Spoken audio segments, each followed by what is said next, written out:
Olá, boa noite. O RN2 de hoje já começa com imagens ao vivo da BR-101. Olha só aqui em cima do viaduto, que vai ali para o FRN.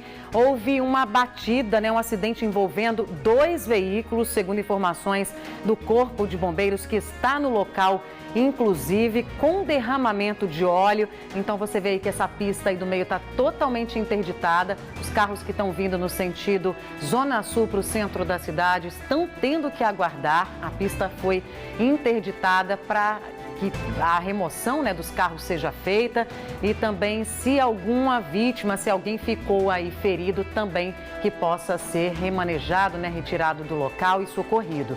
As informações primeiras do Corpo de Bombeiros falam sobre isso, 2 carros que bateram e tem derramamento na pista de óleo, de combustível. A gente volta com informações sobre esse acidente a qualquer momento. O RN2 começa agora.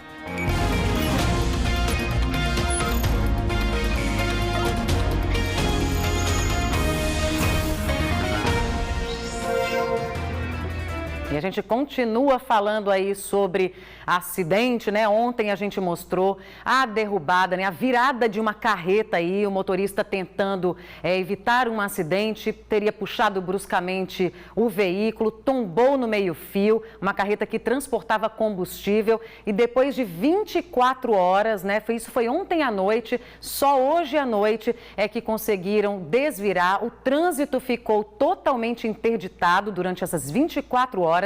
Sérgio Henrique Santos está lá na BR-406 e traz todas as informações ao vivo para a gente nesse momento. Sérgio, boa noite. A pista foi liberada agora? Oi, Lídia. Boa noite para você. Boa noite a quem nos assiste ao vivo no RN2. Uma boa notícia, principalmente para os motoristas que aguardavam passar por esse trecho aqui da BR-406. Nós estamos aqui na altura da comunidade de Massaranduba, exatamente no local onde havia um bloqueio. Até poucos instantes antes, agora há pouco, foi liberada por volta das 6h40 o tráfego nos 2 sentidos da rodovia BR-406. Nós temos inclusive as imagens do momento da liberação.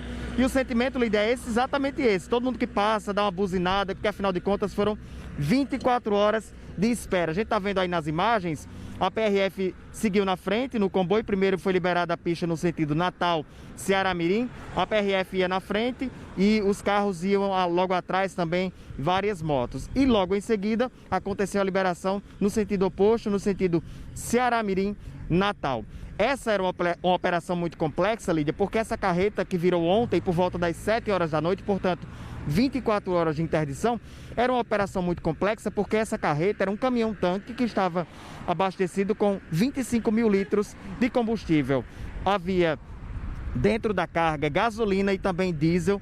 Com a batida, a carreta virou assim do lado do acostamento e vazou grande parte do combustível, inclusive derramando aqui na pista, escorrendo até para um riacho, uma fonte de água que tem logo aqui embaixo, nessa região de Massaranduba. Então foi uma operação muito complexa, porque havia o risco de explosão. Então os policiais não deixavam passar ninguém, o trânsito foi interrompido e a operação, depois da carreta ser desvirada, que aconteceu por volta das 5 horas da tarde, também foi necessário fazer a limpeza e desinfecção da pista para poder finalmente o tráfego ser liberado. A repórter Sara Cardoso acompanhou hoje à tarde os trabalhos aqui e a angústia desses motoristas por essa liberação. Vamos acompanhar na reportagem. Há 1 mês e meio longe de casa, no Rio de Janeiro, seu Carlos já estava contando os dias para rever a família. Carregaria o caminhão nesta quinta-feira em Macau, com sal, e partiria rumo ao Rio de Janeiro. Mas com a interdição da rodovia, perdeu a chance de pegar essa carga. Vou estar aguardando uma outra oportunidade, uma outra carga, porque essa já praticamente já foi, que pelo tempo, que tem um horário estipulado para carregar, o horário. E porém o horário já venceu, A BR-406, no quilômetro 162, precisou ficar interditada desde a noite da quarta-feira, quando esse caminhão-tanque carregado de combustível virou. Segundo o relato do condutor, ele já no princípio da subida, um veículo fez a ultrapassagem nele, segundo ele um Uno verde, e freou bruscamente na frente dele. Ele, para não colidir na traseira desse veículo, tentou desviar, no que tentou desviar, perdeu o controle da carreta. Mesmo após o transbordo da carga, ainda tem que haver a descontaminação da carreta para poder retirar os gases, dissipar os gases do combustível para poder fazer a remoção. Durante toda a manhã e tarde dessa quinta-feira, o local foi isolado para o Corpo de Bombeiros e a empresa trabalharem nessa retirada do combustível. Somente à tarde foi que o outro caminhão-tanque chegou e eles puderam transferir o combustível. Por volta das 5h30 da tarde, o caminhão foi içado e desvirado para retirar da pista. Mas foi um dia de muita espera para os caminhoneiros, que não tinham outra alternativa senão esperar. Para mim, pegar esse desvio, bater em Ceará-Mirim, de Ceará-Mirim voltar tudo novo para aqui de novo, aí para mim não compensa. Aí eu tenho que esperar, é o jeito. Carros de passeio ainda conseguiam fazer esse percurso São Gonçalo do Amarante a Ceará-Mirim, pegando um atalho por terra no distrito de Massaranduba. Mas o atalho aumenta 40 quilômetros esse percurso. Ainda assim, foi a alternativa para quem precisou chegar ao município vizinho. A Polícia Rodoviária Federal ainda abriu exceções para carros da polícia e ambulâncias. Nem pedestres podiam atravessar pegando a BR. Desse ponto aqui, por segurança, a gente não pode passar. Como houve vazamento de combustível, o combustível desceu até o rio Ceará-Mirim, o IDEMA, o Instituto de Desenvolvimento Sustentável e Meio Ambiente do Rio Grande do Norte, esteve aqui com os técnicos ontem à noite e também hoje pela manhã.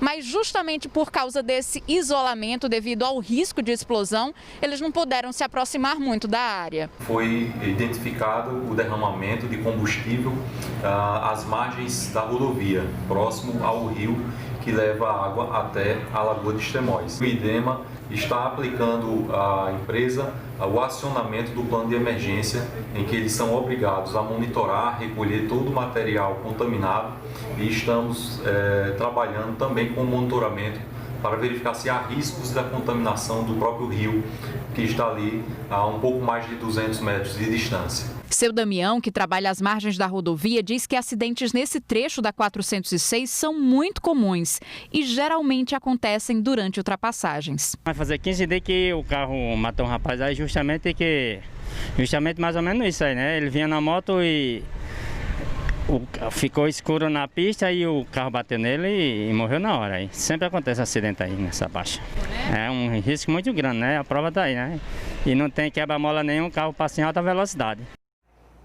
Agora a gente volta ao vivo a BR-101, onde aconteceu um acidente há pouco tempo. Você vê aí o trânsito bastante complicado. A gente entrou em contato com a Polícia Rodoviária Federal, que passou aí a notícia de um engavetamento envolvendo 5 veículos, entre eles uma motocicleta e um caminhão. E entre esses veículos aí envolvidos no acidente, nesse engavetamento, existe um vazamento de gás de um desses veículos. Então existe, segundo o Corpo de Bombeiros, o risco e a necessidade também de interditar a rodovia. A pista agora aí da esquerda teve que ser interditada.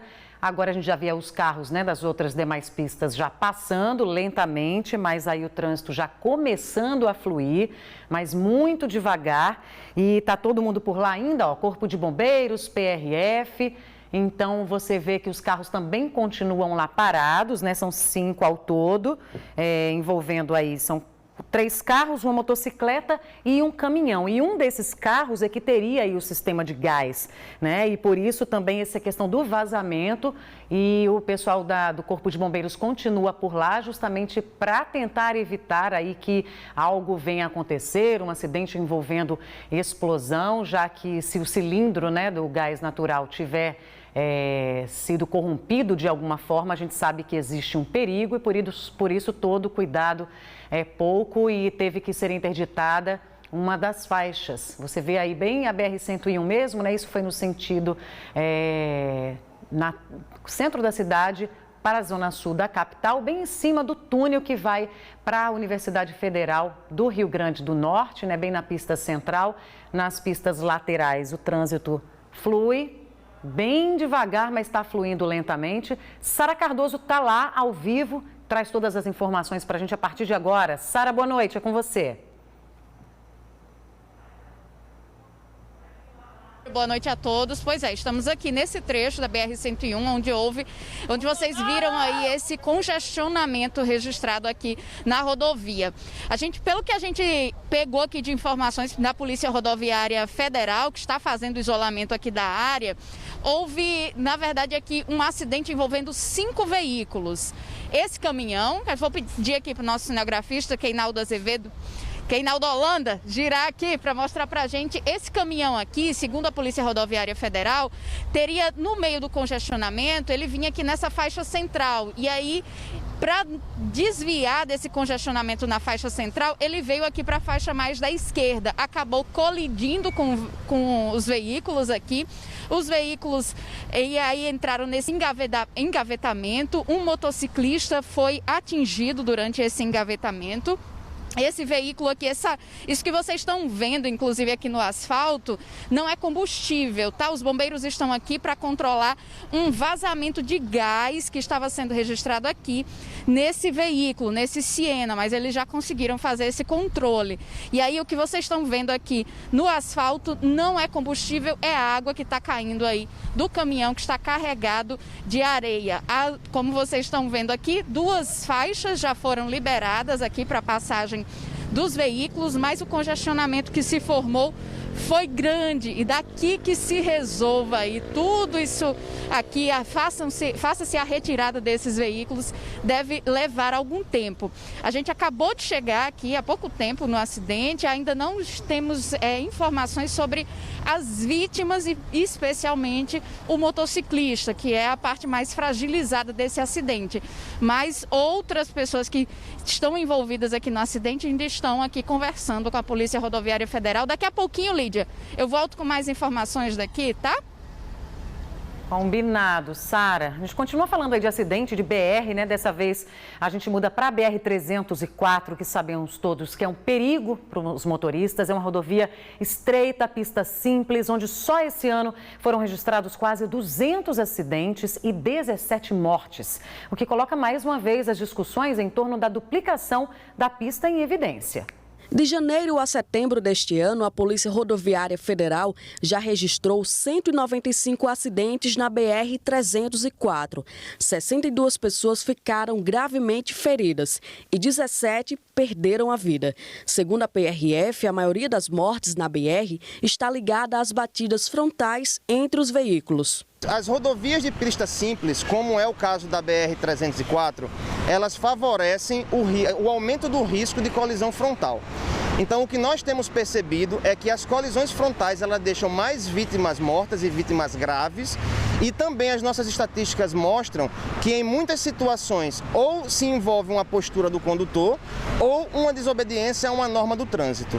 Então, assim, a percepção do risco no momento de uma ultrapassagem diminui bastante a acidentalidade da viagem que o cidadão está fazendo. Ontem, a PRF registrou 2 graves acidentes na rodovia. O primeiro, logo no início da tarde, no quilômetro 93. O motociclista teria tentado ultrapassar outro veículo quando bateu na lateral do carro. O condutor da moto morreu na hora. Cerca de 1h30 depois, perto dali, no quilômetro 89, outro acidente. Dessa vez, 2 pessoas mortas e outra gravemente ferida. Segundo a PRF, o motorista da Saveiro, que seguia no sentido Açu-Mossoró, foi fazer uma ultrapassagem indevida quando bateu de frente com o carro que vinha no sentido contrário. Os ocupantes da Saveiro ficaram presos às ferragens. O homem que dirigia morreu no local. A motorista, que dirigia o carro que vinha trafegando corretamente na rodovia e acabou se envolvendo no acidente, ainda foi atendida pelo serviço de urgência, o SAMU, mas não resistiu e morreu dentro da ambulância. A BR-304 é a principal rodovia que liga as 2 maiores cidades do Rio Grande do Norte, Mossoró e Natal. Em 2016, o Departamento Nacional de Infraestrutura de Transportes, o DENIT, iniciou a duplicação de um trecho da rodovia conhecido como Reta Tabajara, que fica no município de Macaíba. Serão 26 quilômetros duplicados. A obra deve ser concluída no final de 2021. Mas a cobrança de motoristas e familiares que perderam parentes em acidentes na rodovia é que o projeto se estenda por toda a BR-304. Clélio é o pai do pequeno Gabriel Vitor. Ele tinha 6 anos quando morreu num acidente que aconteceu no início deste ano. Um carro em alta velocidade tentou fazer uma ultrapassagem e acabou batendo de frente no veículo onde ele estava.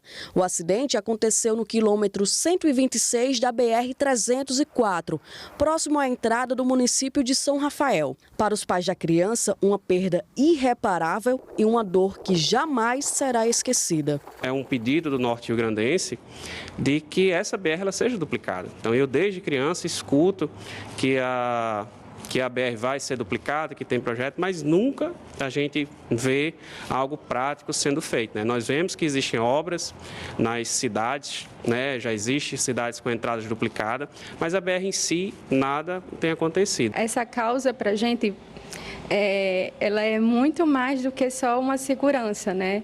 É isso mesmo, é tentar responder, né? Ou transformar a dor em justiça, né? Em algo correto, em algo certo. Perdas difíceis, né, de superar. Bom, sobre o motorista do acidente que vitimou as 4 jovens, ele chegou a ficar em estado grave e sobreviveu. No acidente que vitimou o Gabriel, outras 2 pessoas que estavam no outro carro também morreram. Em nota, o DENIT informou que há previsão de contratação de uma empresa especializada para a elaboração do projeto de duplicação de todo o segmento da BR-304. Essa contratação ficará a cargo da Diretoria de Planejamento e Projetos do DENIT e deverá ocorrer no próximo ano. Vale lembrar que já existe um trecho da 304, da BR, que está sendo duplicado. É o trecho conhecido como Reta Tabajara, no município de Macaíba. De acordo com o DENIT, a obra inclui a recuperação e duplicação de 17 quilômetros de pista simples e mais 9 quilômetros de uma nova pista, totalizando 26 quilômetros. O trecho está com cerca de 38% das obras concluídas e a previsão de entrega é para dezembro de 2021. Os deputados aprovaram hoje em primeira votação o projeto de reforma da Previdência dos servidores do Estado, mas com várias modificações na proposta que foi encaminhada pelo governo. Antes da sessão, teve protesto em frente à Assembleia. Servidores que não concordavam nem com o projeto encaminhado pelo governo e nem com algumas propostas de modificações que seriam apresentadas pelos deputados. O Sindicato de Saúde, que faz parte do Fórum de Servidores, esteve sempre na luta, tentando um diálogo, pelo menos com o governo, mas não fomos atendidos. Então estamos aqui novamente insistindo e dizendo a nossa posição contrária a essa reforma da Previdência. Essa reforma vai ter perda para nós aposentados, né? É uma reforma dura. Quem ganhava menos de R$6.000, por exemplo, não era descontada a aposentadoria. Com essa reforma de Fátima, eles querem que passe quem ganha até R$3.500, que seja feita um desconto de 11%. É um absurdo. Mesmo assim, os deputados aprovaram 6 emendas que fizeram mudanças no projeto de reforma da Previdência elaborado pelo Executivo. Todas emendas consensuais, apresentadas após um acordo entre deputados de apoio ao governo e também da oposição. A proposta do governo garantia a isenção para os aposentados que ganhassem até R$ 2.500. Uma das emendas ampliou a faixa de isenção para os aposentados que ganham até R$ 3.500. Hoje, quem ganha com isso é o Rio Grande do Norte e a Assembleia Legislativa. O governo sai derrotado, porque a mensagem original teve seu texto reprovado pela Casa. Quem preferiu não votar as emendas defendia que a faixa de isenção deveria ser maior para os aposentados. Qual seria o valor ideal de isenção? A partir de R$ 6.100 para os ativos e para os aposentados tivesse esse mesmo patamar, porque nós entendemos que, embora ainda R$ 6.100 não seja um valor astronômico, mas já daria para dar uma contribuição. O que não pode é as pessoas com valor tão baixo ainda ter que contribuir com esse percentual tão alto. Outras emendas aprovadas modificaram os percentuais de contribuição previdenciária que o governo havia proposto. A alíquota, que iria variar de 12% a 16%, vai variar de 11% a 18%, de acordo com o salário do servidor. Segundo os deputados, a modificação foi feita para aumentar a contribuição de quem ganha mais mais e diminuir a contribuição de quem ganha menos. Os servidores que ganham até R$ 3.500 não será alterado ao valor descontado da Previdência. Isso atinge aí em torno de 60% dos servidores da ativa, aproximadamente 24 mil servidores do Estado. E houve o acréscimo para acima de quem ganha R$ 30 mil, a taxa de 18%. O rombo previdenciário mensal em torno de R$ 140 milhões, conforme os dados da Secretaria de Tributação. Há uma previsão, com essa reforma modificada, de haver uma recuperação fiscal em torno de 20 milhões. Uma das emendas aprovadas reduziu em 2 anos o tempo de contribuição dos professores do que havia sido proposto pelo governo. O abono de permanência para os educadores e educadoras será mantido. A outra foi uma redução da idade mínima da proposta original enviada pela governadora.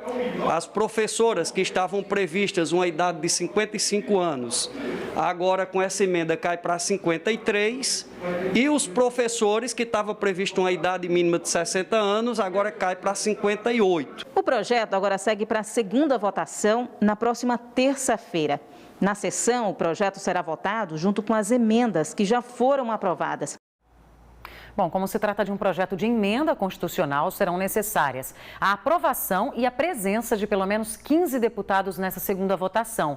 O prazo dado pelo governo federal para que estados e municípios aprovem mudanças na contribuição previdenciária termina no dia 30 de setembro. Agora a gente volta a falar com a repórter Sara Cardoso, que está na BR-101, onde a gente noticiou aí um engavetamento com 5 veículos, né, Sara? Você conversou com os bombeiros, tem mais informações pra gente? Sim, Lídia, com certeza. Temos informações atualizadas aí, inclusive sobre o estado de saúde do motoqueiro. Ele está bem, está sentado ali conversando com o pessoal aqui da Polícia Rodoviária Federal, com os policiais rodoviários federais. E a gente está aqui com o sargento Durval do Corpo de Bombeiros, porque o Corpo de Bombeiros foi acionado para a ocorrência, para esse acidente, porque teve vazamento de combustíveis, não é isso, sargento? Exatamente. E aí, quando nós chegamos no local, tinha um dos veículos que foi envolvido na colisão que estava tendo vazamento de GNV. E aí, a princípio, nós fizemos todo o procedimento de segurança, desligamos a válvula, e fizemos todo o isolamento, a contenção. Também teve vazamento também no solo de combustível líquido, inflamável, gasolina. E aí fizemos com um tipo de agente extintor de serragem, pó de serra, nós fizemos a contenção para não se expandir na via, entendeu? E aí já foi contida, por isso que foi liberada. Exatamente. Nós facilmente desenrolamos a problemática, até porque nós temos constantemente treinamento nessa área aí. E foi bem fácil a nossa atuação nesse aspecto, entendeu? E ele já, com quanto tempo vai poder liberar totalmente aqui, vai a retirada dos veículos com segurança? Quanto a esse aspecto aí é a área da Polícia Federal, tá entendendo? Porque a nossa parte é justamente a área de combate a incêndio, prevenção de combate a incêndio, evitar um incêndio, entendeu? Centelha, todo esse protocolo, entendeu? Então, nossa área nós já desenrolamos. Quanto à liberação da via aí é a cargo da Polícia Rodoviária Federal, entendeu? Muito obrigada, viu? O sargento Durval estava explicando aqui pra gente, né, o que eles fizeram. Tem pó de serragem, inclusive, ali em parte da rodovia para cobrir aí parte desse combustível que derramou, combustível líquido, né? E é esse carro aqui, esse Fiat Siena, que estava apresentando esse vazamento de gás natural, que, segundo aí, o sargento já foi contido e por isso a via foi liberada. Aqui desse lado, vou mostrar para vocês, chegar um pouquinho mais aqui, para mostrar a Polícia Rodoviária Federal está conversando com todos os envolvidos aqui nesse acidente. O Anderson, inclusive, estava presente aqui, 2 veículos atrás do caminhão aí que teria provocado, perdido o controle do acidente, né, Anderson? Como foi que você viu aqui? Eu vinha com 2 clientes, né? Eu sou motorista de aplicativo e vinha deslocando aqui de Maria Lacerda para aqui, Neópolis aqui, Potilândia, quer dizer. Aí eu vinha dois carros antes do caminhão, quando de repente aconteceu o imprevisto, né? Colisões aí com 2 veículos e uma moto. Graças a Deus não houve vítima, né? Todos estão bem, sentindo só dores finas. E vão tomar as providências. Você chegou aqui e parou para ajudar? Isso, eu ia passando no local, né, com o cliente, para até o deslocamento do cliente, e parei para dar um apoio. Quando eu parei, deixei o cliente no carro, avisei que ia vir aqui rapidamente. Quando o cliente... Olhei, um dos carros seria motorista também de aplicativo, né? Por isso a decisão de ajudar, né, Anderson? Obrigada pela sua participação. Vou tentar chegar aqui, gente, rapidinho aqui, com o motorista aqui do Siena, que é aquele carro que ficou bastante estragado ali. Ele está aqui, com licença aqui, você que é o motorista ali do carro que ficou em pior estado, né? Isso, sou eu. E como é que você está? Graças a Deus eu tô bem, né? Eu e quem vinha comigo no carro tá todo mundo bem, né? Foi só o susto mesmo. Né? Mas a pancada foi bem feia aí, complicado. Né? Como é seu nome? É Vitor. Vitor, inclusive, é motorista, trabalha como motorista por aplicativo. Por aplicativo, exatamente, né? E aí, provavelmente, perda total. Provavelmente perda total, né? Exatamente, né? Fui buscar um cliente ali aqui na Neópolis, estava levando para a Zona Norte, né? Até que, não sei se já contaram aí, mas um carro parou aí de forma muito rápida na frente do nosso, aí todo mundo freou. O caminhão, como vinha muito rápido, aí não teve como frear, né? Não respeitou também o tempo de frenagem do carro, né? Verdade. Obrigada, viu, pela explicação. Que bom que está todo mundo bem. É isso, Lídia. A via continua parcialmente interditada aqui, mas as duas faixas estão livres aí para passagem. Volto com você. Obrigado, Sara. Fica aí o alerta, então, para quem está querendo pegar, né, essa ABR nesse momento. É bom ou ver outra rota ou esperar um pouquinho, porque o trânsito está muito lento nesse momento na região. Agora a gente muda um pouquinho para falar que a polícia prendeu 4 homens suspeitos de aplicarem fraudes em bancos com uso de documentos falsos. Os prejuízos com os golpes podem chegar a mais de R$1 milhão. As investigações são da DEICOR, Divisão Especializada em Investigação e Combate ao Crime Organizado. Os 4 suspeitos têm entre 20 e 26 anos de idade. Eles foram presos na saída de uma agência bancária no centro de Natal. Segundo a Polícia Civil, os homens praticavam fraudes em instituições bancárias, que chegavam a R$1 milhão. A gente apreendeu cerca de 30 cartões de crédito e débito, diversas declarações de imposto de renda, comprovante de residência falsificado.